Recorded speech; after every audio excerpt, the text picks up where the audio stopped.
The United States just defeated Jamaica 2-0 for World Cup qualifying, and now we're set to face Panama away.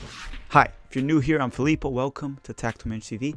And today we're going to do a full match preview for the U.S. men's national team versus Panama. We'll dive into the U.S. men's national team, where you can watch the game, what time, location, and give a couple fun facts along with diving into Panama. So if you want to learn about Panama, you're in the right video. With that said, guys, I'd like to give a special shout out and thank you to Rogelio, one of our viewers that has helped me with some precious information from the Panamanian national team for this video. Now, yes, I will be trying towards the end to predict the starting 11 for Greg based on some evidence he's been given. Last time I got most of it right. Hopefully I can do it again. Greg did a good job against Jamaica, especially the starting 11. Most of it was what we wanted besides one or two players. So that said, guys, before we start the preview, make sure to hit the like button and subscribe if you enjoy this type of content, and hit the notification bell. We will be doing a live watch along for this match on Sunday, which you're probably watching this on Saturday. So tomorrow. All right, let's play the intro and let's start this preview.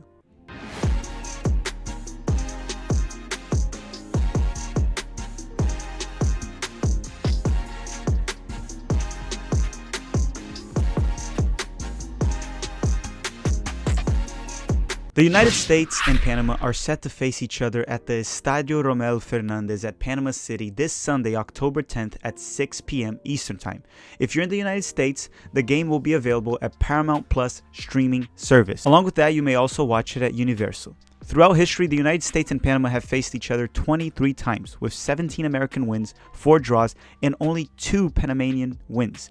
Now, the record is somewhat recent, as the first match taken into account for this record is 1993, which I know it's not too close to 1993, but in regards to soccer, this is pretty recent. Now, for this match, we are playing away, and as many like to say, and I actually somewhat agree, it is different playing away in CONCACAF, but I think this is a very winnable game. With that said, getting a win would be absolutely fantastic for the United States to build off this momentum. 3 straight wins in World Cup qualifying, 2 of them being away. It can build us momentum and get us to Qatar even earlier. The earlier we qualify, the better.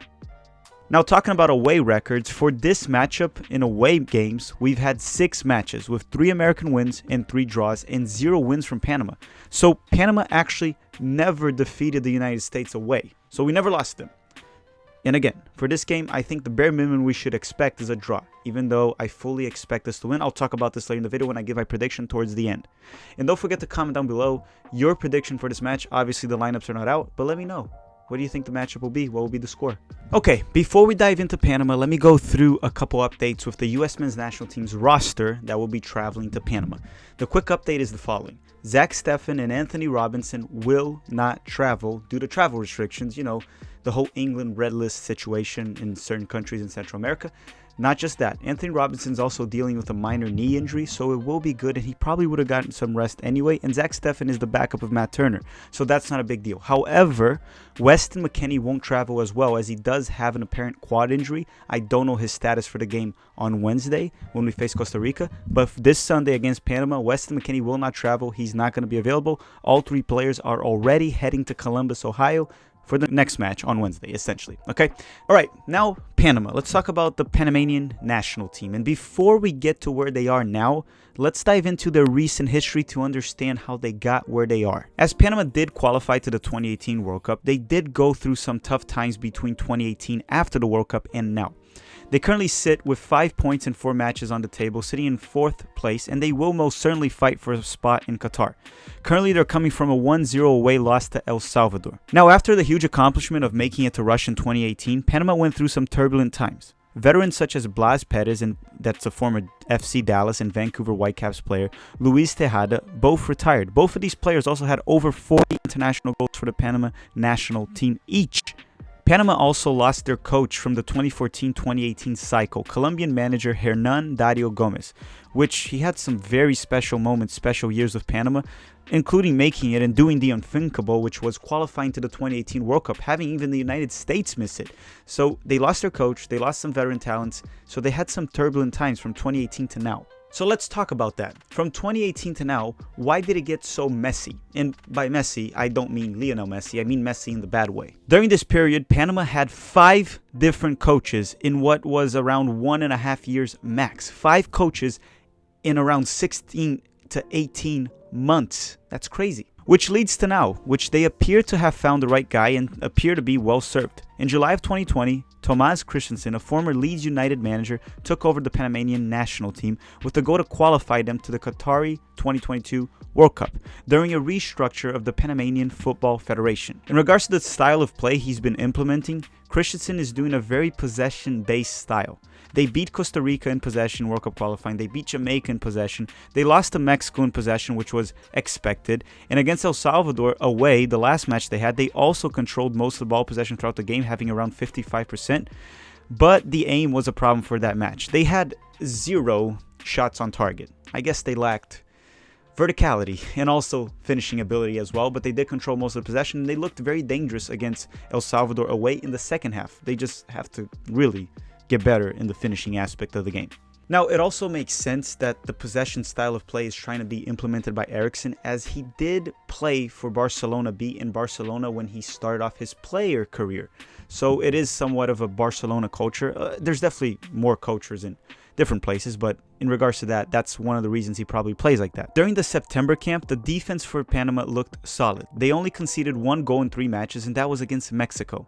Now, the offense struggled in every single game, in my personal opinion, besides Jamaica, which they won 3-0 away. But again, that Jamaican team was just a mess, as we even saw it against the US men's national team. Which leads me to believe that Panama will struggle a lot to score against the United States. Not just because of their struggles with finishing, but also because, in my opinion, the United States currently has the best defense in CONCACAF. Now, Panama usually goes with a 4-2-3-1 formation or a 4-1-4-1 formation, but a 4-4-2 is not out of the realm of possibilities, especially in different phases of play throughout the game.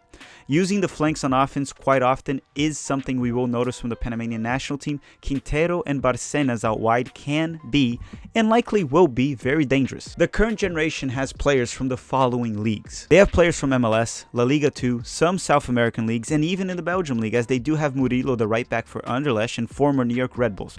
Very talented right back, by the way. One of the best right backs in CONCACAF, to be fair. Now I'm going to tell you a couple key players from the Panamanian national team that we should be keeping an eye on throughout the game, and Greg Berhalter should keep an eye on them as well.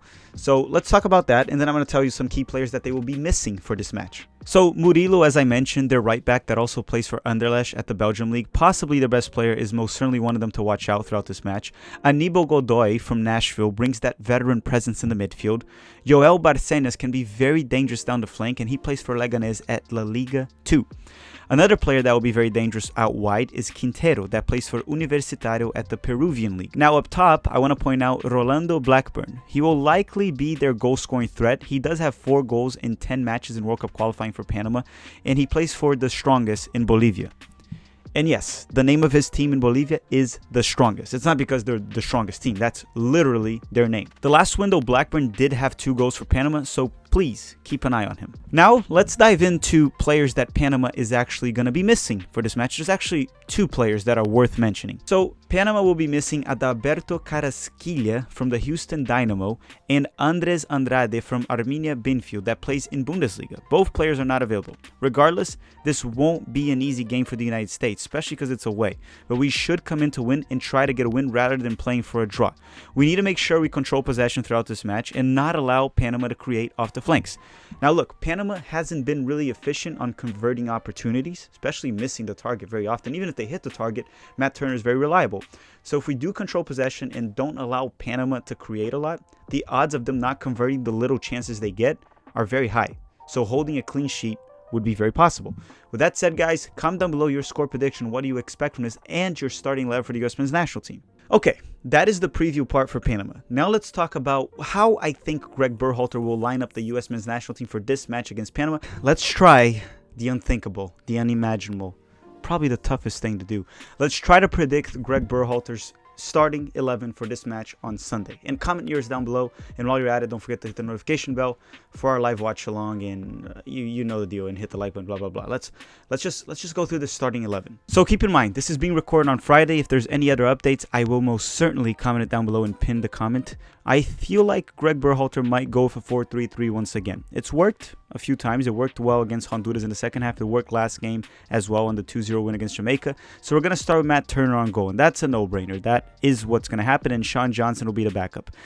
The right back, I think he's going to go with DeAndre Yedlin. Serginho Dest did cramp up at the end of the game against Jamaica, and I think he'll be rested this match to play against Costa Rica on Wednesday.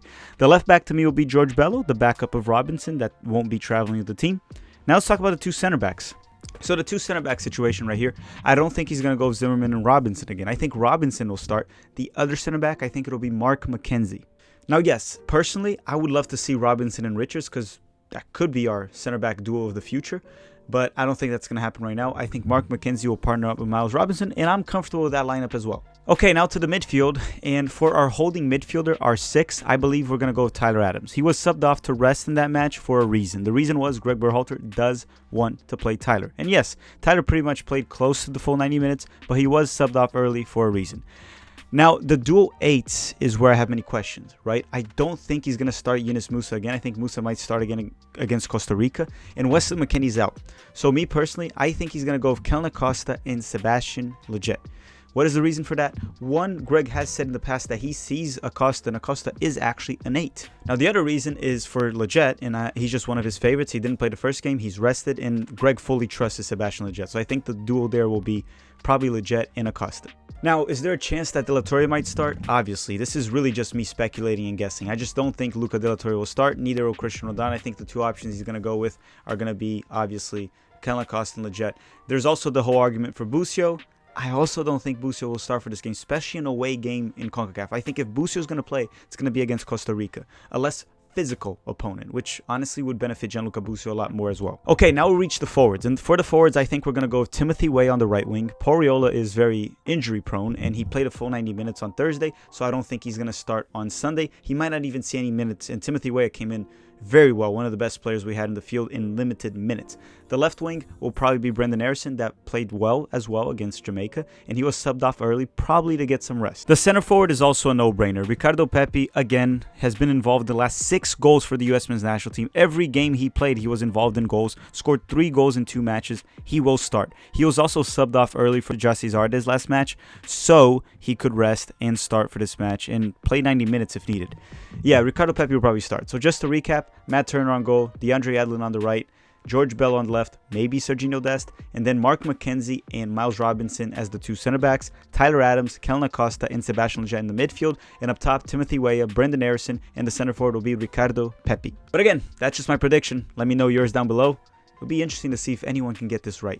Okay, so now we've reached the end of the video, and obviously I need to give you my score prediction. The first thing I want to say is we can't underestimate this Panamanian national team. Okay, they did tie at home against Mexico. We know the level Mexico can play. Very good CONCACAF team. Pretty much the same level as the U.S. men's national team. So it's going to be a tough match. But I think we'll be able to hold a clean sheet. And if we can find a way to score away, which I think we will, especially with Pepi up top, just got to give him opportunities. I'm going to say the United States defeats Panama 1-0, gets 3 points, goes to 11 points, which is more than halfway through to qualify to Qatar, as we do need 21 points essentially to guarantee a spot, according to innumerous simulations. All right, I want to thank you all very much for watching. I will see you guys on Sunday at the live watch along for this match. If you guys can, stop by. If you can't, it's okay. Hit the like button this video. Thank you also all the members here of the channel that have been supporting Tactical Members TV, the Tactical members, the King of Predictions members. See you guys Sunday. Thank you for watching. Let's get 3 points and have a great day.